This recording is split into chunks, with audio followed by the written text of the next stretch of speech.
They say that fire destroys everything it touches, but sometimes it reveals what was already burning beneath the surface. It was on a cold January afternoon in rural Michigan that a family home went up in flames. By the time help arrived, it was already too late, and Todd Stermer, who was found outside, was barely alive with his body scorched and broken. From what they could see, he had managed to crawl from the burning home, engulfed in flames, only to collapse in the front yard seconds later. His wife, Linda, stood nearby, barefoot and screaming, but what she told the officers next would be crucial in unraveling a complex story that was built on betrayal and rage. And as investigators sifted through the ashes, they found more than just charred debris. They would also discover lies, contradictions, and a trail of gasoline that led them straight to his killer.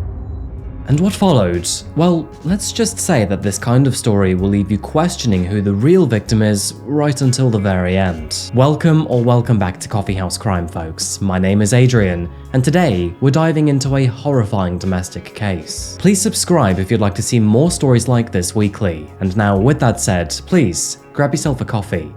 This is the case of Linda Sturma.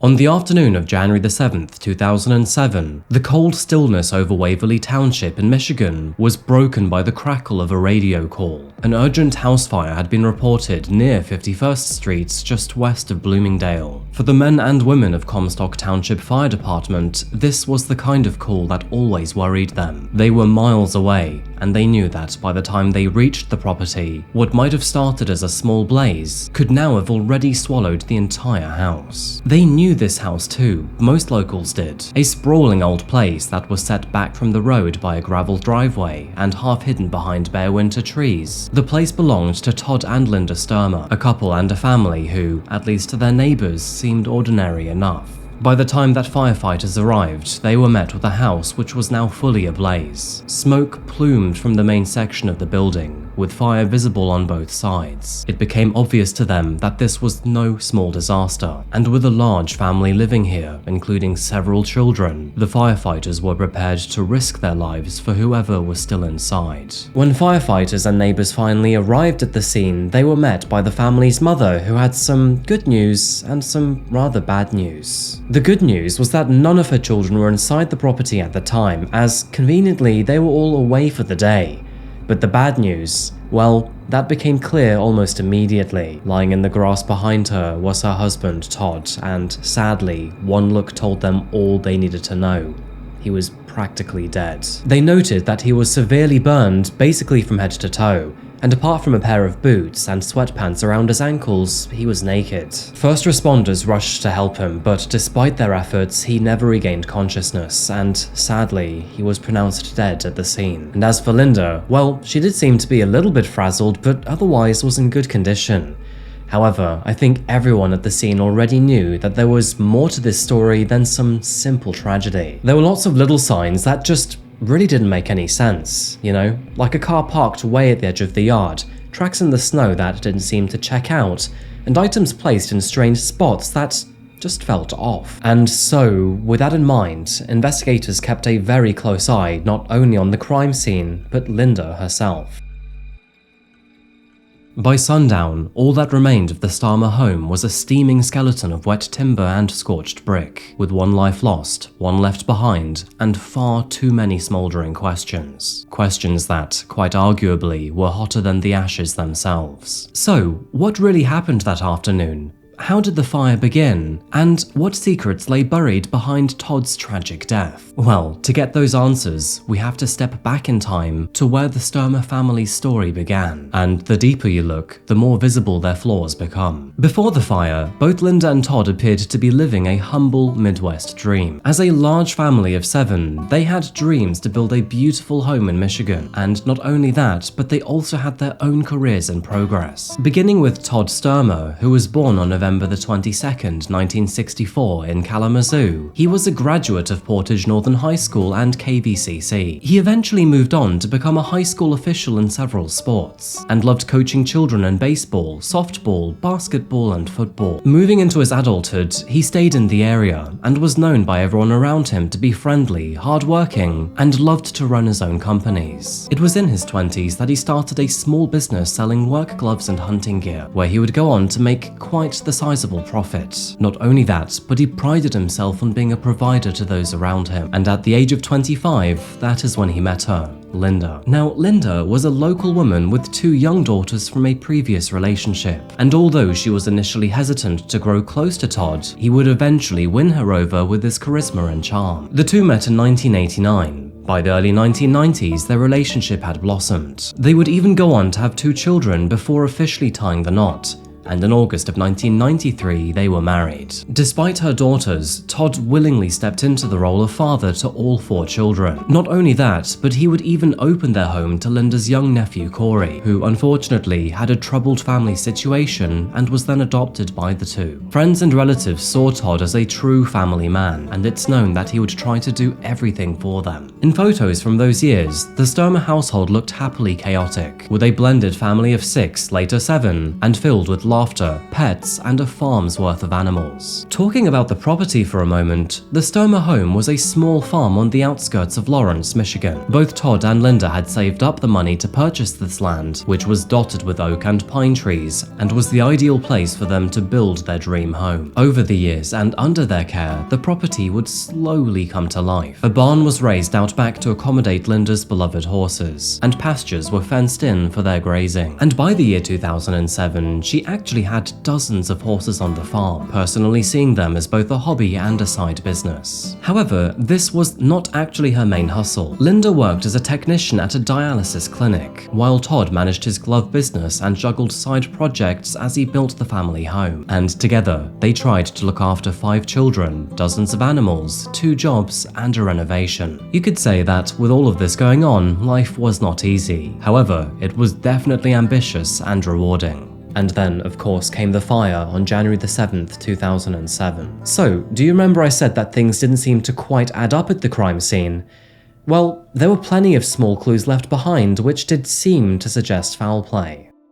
For one, the authorities found several gas cans on the property, all empty and freshly disturbed in their environment. And the area in which the fire broke out also seemed to be very oddly placed. Not only that, but when officers took a closer look at the family car, they realized that it had blood on the front bumper and the undercarriage, almost like someone had been run over. And Todd's body, well, autopsy results confirmed that he had suffered a great deal of blunt force trauma, among other injuries too. We'll come back to more of these clues later, but the evidence left behind did strongly suggest that there was more to this story than just a simple accident. So, who could have possibly murdered Todd? Could it have been an ex-employee or a competitor in the business? Or maybe an old friend? Or perhaps someone within the family itself?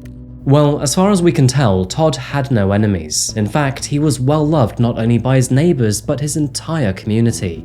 He was seen as a good man even.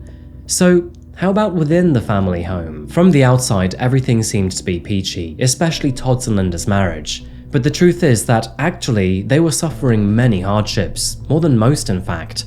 And to say that their arguments were explosive, that would be an understatement. I mean, don't get me wrong here, because there certainly was love, especially at the beginning. But over time, those quiet nights together became far and few between, until eventually those cracks started to grow until the whole foundation started to rot. You see, apparently Todd was the kind of man who could win you over in 5 minutes. He was charming, funny, and warm. However, in the background, he allegedly had a temper too. At home, the most minor of things would set him off. And when they did, Linda would apparently bear the brunt of all of it. And in the background, she was quietly telling her mother that apparently he was becoming harder and harder to live with. The older girls, Ashley and Brittany, would later describe their stepfather as a man who liked to rage and scream at their mum. But despite this apparent violence, Linda would always forgive him, and for a while, that cycle just seemed to keep on repeating. until eventually it didn't. Now, on the flip side, and with Todd's sons Trevor and Trenton, the story looked very different. They idolized their dad, and they say that they never saw him lay a hand on anyone. Sure, he would get angry, and maybe he would grab Linda's arm from time to time, but outward violence, no. In their eyes, Todd was strict but loving, and the stories that their stepsisters told, well, they saw them as exaggerated. However, what we do know is that by late 2006, Linda was supposedly exhausted by her husband. But let's be very clear here, because that doesn't mean that she was the perfect wife to him either. Because honestly, she wasn't. She was far from it. Now, let's start with money because, well, it's quite the universal problem, and one that played a huge part in this story. As it turns out, both Todd and Linda were absolutely terrible with their finances. Now, to begin with Todd, he began to grow lazy with his glove business, and instead he would chase these get-rich-quick schemes which, no surprise, never took off. And when Linda found out that he'd borrowed tens of thousands of dollars from his own mother just merely to keep the lights on, well, she was furious. However, it was not all one-sided because turns out that Linda had an obsession with horses. In fact, at the time of Todd's death, she owned 31 of them on the property. Now look, speaking from experience here, I once dated someone who owned 3 horses, and as beautiful and rewarding as she found them, let me tell you, they were a total money pit. So, 31 of them, and on a small property, you can definitely kiss your money goodbye, and probably their welfare too. Now, Linda was not happy by that. She fired back, claiming that the horses were her only escape from reality, and that Todd had promised that she could keep them as long as they didn't drain the family's finances. But let's be honest, they were. They really were. She would even take a $25,000 line of credit for them. Every conversation between them that was centered around money would very quickly turn ugly, often dragging in other resentments and old wounds between the two. And unknown to Todd at the time, but amidst the chaos, another secret had emerged, because it turns out that Linda had started an extramarital affair. This had started about 8 months prior with a male co-worker at the clinic that she worked at, and what started as a friendship would quietly blur into flirtation and then a full-blown affair, all while Todd was looking after their children and building the house of their dreams. Fast forward into winter, and the date was January the 6th, 2007, more specifically, the night before the fire. After a busy day working on the property, Todd was rummaging through the house when he discovered something alarming. It was a suspicious message for Linda from someone that he did not recognize. Whatever it was, it had led Todd to believe that his wife was now having an affair, and so, Todd being Todd, he confronted Linda about it immediately, and unfortunately, she would confirm his fears. Turns out the horses were not her only escape after all. It was another man instead. The news was beyond enraging for Todd, and what followed was an argument that the family had never seen before. In fact, it was so loud that a neighbor across the field was worried that they were quite literally killing each other. Turns out that one of Linda's daughters, Ashley, was away from the family home that evening too. But for the other 4, all of them saw that both Linda and Todd were red-faced and trembling with fury. That was the argument that would break them up forever, and of course, the next day, Todd was dead. So, what precisely happened? Well, according to Linda, she was down in the basement doing laundry the following morning when all of a sudden she heard Todd screaming from upstairs. And when she ran upstairs to find him, that is when she found the living room engulfed in flames. Despite everything that happened between them, she believed that Todd had everything under control. And so, what did she do next? Well, that is when she ran out of the house without shoes, a coat, or even a phone to call the fire brigade. Living on a large farm, Linda claims that her only option was to jump into Todd's van and then drive to the nearest neighbor for help, instead of, just using that phone. And as she pulled out of the driveway, that is when she allegedly saw Todd, who was now extremely burned, stumbling outside of the house. But he would not get inside the van with her. Now, this is where it gets really strange, but Linda then decided to drive around the house in the opposite direction to the front gate because apparently her tires couldn't get traction. And it was in that moment, while driving in the opposite direction from the front gate, that she accidentally ran over her husband. Now, look, I'm sure that we all get a little bit flustered while under pressure, but accidentally running over your husband while running away from a fire that you supposedly didn't start, that's not just bad luck, that's GPS set to guilty. When the flames finally ended and the coroner took Todd's body away, investigators began combing through the charred ruins of the Sturma home, and what they found would turn a presumed tragedy into a crime scene. Shortly into their search, investigators found blood on the van's front bumper. Now, Linda's excuse was that at one point she had leaned Todd against the front of that van after he emerged from the property. However, when the investigators revealed to her that they had also found blood beneath the undercarriage, well, that is when her story changed to her accidentally running him over. Soon enough, when tested, the results were clear that the blood did in fact belong to Todd Stermer. Back inside the house, the unmistakable scent of gasoline was noticed all throughout the rubble, and the pattern of charring found on the floorboards did suggest that an accelerant had been poured and ignited. Now, if this were a simple accident like an overturned oil lamp or a candle spark as Linda had initially claimed, then the fire spread would have been slower and much more localized. But now, well, at least to the officers, it looked like the entire living room had become ablaze in an instant. As the investigation unfolded, the evidence slowly started to stack up, and unfortunately for Linda, it was not in her favor. Out in the front yard, officers discovered an empty gas can. Another 2 were found in the garage, and all of them were empty, with their caps left unscrewed, and the traces of fuel found inside all confirmed that they had been full not long before. Then came the forensics, and things would only get worse from here. A towel was found in the basement washing machine, where Linda claimed that she had been when the fire started. That towel tested positive for gasoline, and disturbingly, so did nearly everything that Todd was wearing. His sweatpants, his socks, and even the waistband of his underwear was all soaked in that gasoline. And so, with this evidence at hand, it was clear that this was not the result of a random house fire, and it looked more like that someone had deliberately doused him. With every single new discovery, the narrative of what happened to Todd seemed to shift, from a tragic accident to something that was far more sinister. Her sons would reveal new red flags too. They told detectives that their mum was insistent that they left the property that day, despite them wanting to stay. I mean, according to them, she basically shoved them out the front door, which they did find odd because it was a bitterly cold morning. And when they tried to say goodbye to him on the way out, Linda basically stood in front of them and said that they shouldn't bother their father because apparently he was sleeping. This would raise even more eyebrows because Todd never slept in, not even on weekends. I mean, the man was practically allergic to being lazy. Anyway, the 2 left as instructed, but over time, this all started to feel a little bit calculated.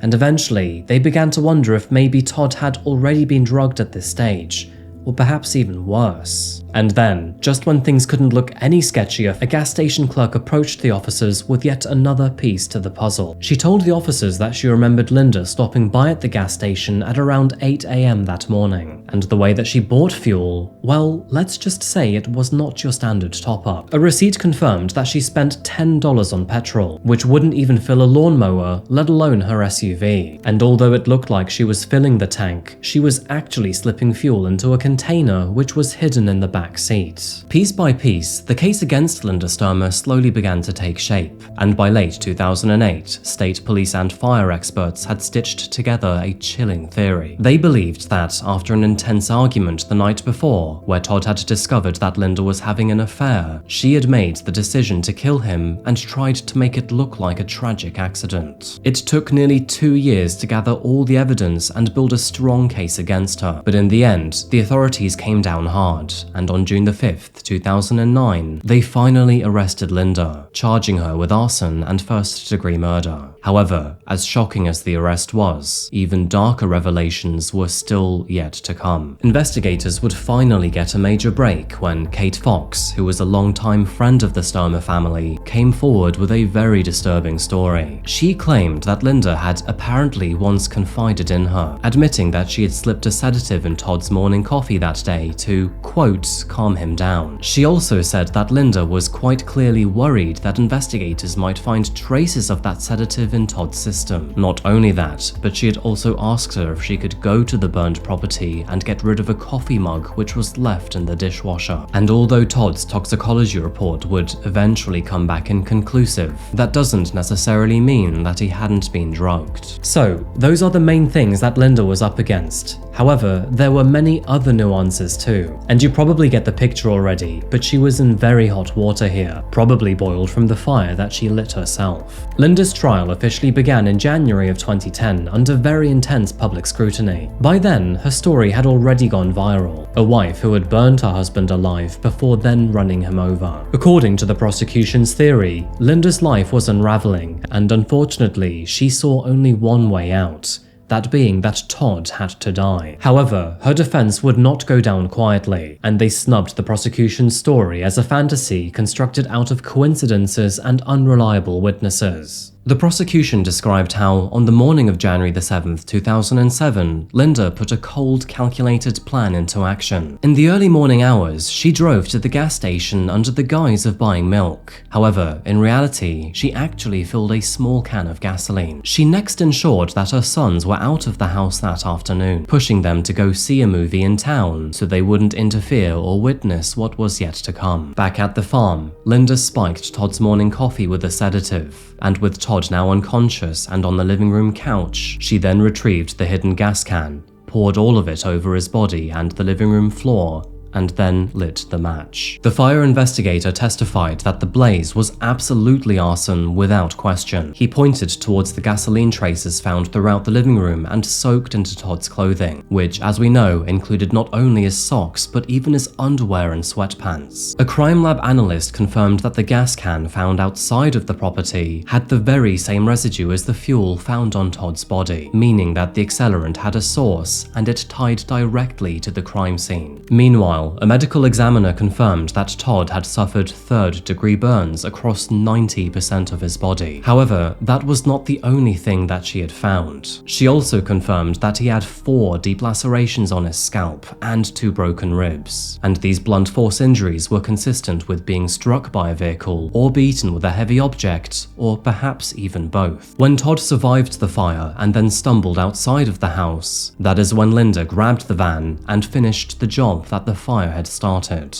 It doesn't really matter if she had struck and ran over him deliberately, or in fact panicked and hit him in the blind chaos, it made no difference. Todd was now dead and Linda was at fault, and a lot of the evidence around would seem to fit the prosecution's theory, that this woman had gone to extreme lengths to make sure her husband wouldn't survive. Her best friend Kate also testified that Linda would often complain about Todd's abuse, and even once half-jokingly asked, "Do you know any ways to get rid of someone permanently?" In fact, she had even mused about hitting Todd with a car to make it look like an accident. And on the topic of Kate, she would also tell the court that just 3 months before Todd's death, she had actually even called the police because Linda had said, "Give me one good reason why I shouldn't shoot Todd." And although Linda adamantly claimed that she only began a relationship with her new partner Chris after Todd's death, Chris would also testify under oath that, in fact, it had actually started several months before. Now, I could go on with a lot more evidence here, but we would probably be up all night, and so let's just say that the prosecution had a lot to say. And to be fair, so did the defense. No surprise, but Linda maintained her innocence, sticking to the story that Todd must have accidentally knocked over the oil lamp, which then caused the fire. And as for her running him over with his own truck, well, again, although she eventually admitted that it did happen, she claimed that it was some sort of horrible accident. Her defense also insinuated that, facing bankruptcy and foreclosure, Todd decided to set his own house on fire, of course for the insurance, and tragically miscalculated his ability to get out. Linda's trial would not only divide a nation and a courtroom, but her very own family, with both of her sons testifying against her. Meanwhile, her daughters, who had no biological connection to Todd, decided to take their mother's side of the story and claim that apparently he was abusive. And no surprise, this divided all 4 siblings in half. This included her sons testifying that she often changed her story, even with them. And it turns out that she would even physically attack them if they questioned her or her stories. Laundry, and she heard yelling, and when she looked up the stairs there was too much smoke, and so she ran out the basement door. And then did the story change? The story changed a few different times. What did it change to? Another time she heard yelling, she ran up the stairs and saw her dad in the living room on fire, and she couldn't do anything because the smoke and the heat was too much, and so she ran out the front door. Another time she ran upstairs and there was too much smoke and she couldn't see anything and ran out the front door. Did you ever ask her about the differences that she was telling you? I never did, but my brother Trenton was very adamant about pushing her on her stories. Did that happen in front of you? Yes. What happened when he would push her? She would start screaming, and one time she pulled the vehicle over on the side of the highway and started slapping him. He was in the back seat. Other times she would just start screaming and crying and saying, "How dare you call me a liar?" And she would tell Trevor to silence him, shut him up, and she would allow Trevor, our other brother, to punch him and physically attack him to keep him, to shut him up. Did Linda ever tell you what to say prior to you being interviewed? Yes. Did Linda tell you what happened when you talked after the fire? Yeah, she gave a few different stories over the next 2 years. Different stories? Do you recall how they were different? What she did, where she went, changed. How did they change? At one point she said that she went upstairs and she saw a fire and couldn't see anything, and I think she said that she couldn't make it up the stairs at one point, and that there's too much smoke or there's fire already before that, and where she went out of the house seemed to change. What did she tell you on where she left the house? At one point she said that she went back downstairs and went outside the back door, and I feel like at a different point she said that she went out the front door. But at any time that I would ask, she would get either hysterical or angry and would attack me at times. So when you asked her about the differences in the story, is that when she attacked you? Yeah. Tell me about that. Driving once, she, I think, pulled over and started smacking me or something, and another occasion she just flat out attacked me and gave me a bloody nose and pushed me into the bathroom. Another occasion she told Trevor to beat me up if I kept asking questions about it. Did you say anything concerning to you about your dad? Prior to the fire? Yes. Yes. At one point she had came downstairs and sat on my bed and said, wouldn't it be better if he was dead? There were just so many little pieces of the puzzle that all pointed towards Linda's guilt. All the evidence pointing towards arson wasn't merely strong, but outright overwhelming, and so when the prosecution wrapped up their case, all they had to do was stick to cold, calculated facts. They also found out that, while behind bars, Linda apparently confessed to an inmate that she had in fact murdered Todd.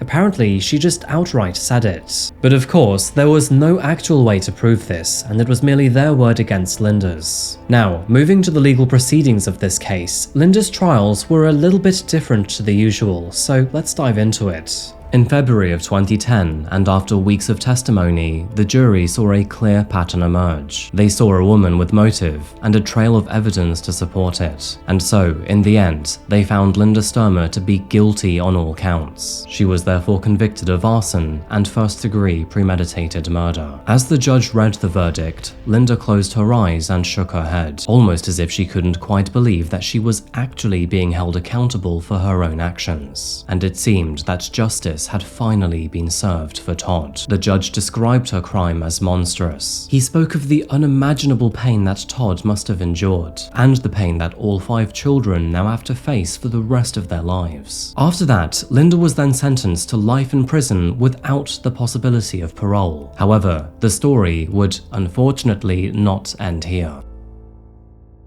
So, no surprise, she did initially end up behind bars, and for the next 8 years, she stayed there all while insisting that she was innocent. To begin with, she tried appealing through the state courts, but would get nowhere. Despite this, she didn't give up, and when she filed for a federal appeal, things actually seemed to start to shift for her. Again, playing the unfortunate victim, Linda claimed that her original trial was marred by serious errors from her defense team, and in 2018, a federal judge would agree with her, ruling that her defense attorney had failed to challenge key arson evidence. Because of that failure, her original trial was deemed to be unfair, and she was actually let go. As a result, she was released on a $10,000 bond in December of 2018. Of course, prosecutors immediately promised that they would retry the case and push to reinstate her conviction, and most of Todd's family, including her own sons, were seething by the result. But for the time being, Linda was free, and she did have her daughters on her side. Her retrial wouldn't begin until 2025, which by coincidence would be held in the very same courthouse that her initial one was in. This time, the court largely heard the same story, but with a few key additions. And after weeks of testimony, the result was thankfully identical. In April of 2025, the jury returned with a second verdict, once again guilty on all counts. And so, Linda Sturmer was sentenced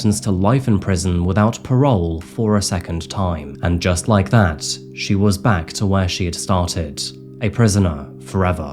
We, the jury, find the defendant guilty of first-degree premeditated murder. We, the jury, find the defendant guilty of first-degree felony murder. Members of the jury, listen to your verdict as recorded. In regards to count 1, guilty of first-degree premeditated murder. Count 2, guilty of first-degree felony murder. Is this the verdict of the foreperson? Yes, it is. Is this the verdict of the jury? Yes, it is. She doesn't deserve the hope of ever being free again. And while I'm normally a compassionate person, I have zero forgiveness in my heart for Linda. And I hope when death comes for her, I hope it is as painful and as agonizing as the one you put Todd through. You deserve it. You are an awful human being. With Linda losing a second trial, it is very unlikely that she will ever win another appeal, thankfully. Now, I'm going to be honest with you here, I really do believe that Linda is emphatically guilty of this crime. I mean, there is simply way too much evidence to suggest otherwise. There are simply way too many facts here, including the argument the night before, the gasoline-soaked clothing, and also, you know, the entire fact that she drove in the opposite direction to accidentally run over her husband. I mean, seriously, what kind of story is that? What also really gets me here is the way that Linda treated her children after Todd was murdered. She wasn't just manipulative, she was cold, cruel, and controlling. I mean, she would quite literally become violent with her sons if they questioned her story. What kind of mother is that? Definitely not a supportive one. And it's no surprise that 2 of them grew terrified of her, while the other 2 girls became blindly loyal. And as for Todd, well look, he wasn't a saint, and he probably did have a temper. However, there was no evidence to suggest that he was the kind of monster that Linda tried to make him out to be. Anyway, those are my thoughts, but what are yours? Do you think that Linda is a victim of a broken system, or do you think she's a cold-blooded killer that almost got away with it? By the way, the property that once held a family of 7 and which promised so many dreams and aspirations still lies as an empty carcass to this day. Anyway, as for me, I'm gonna wrap this video up here today, folks, so thank you for watching, and as always, I'll see you again very soon. Until then, remember to stay safe and of course, stay curious. Thank you, and goodbye.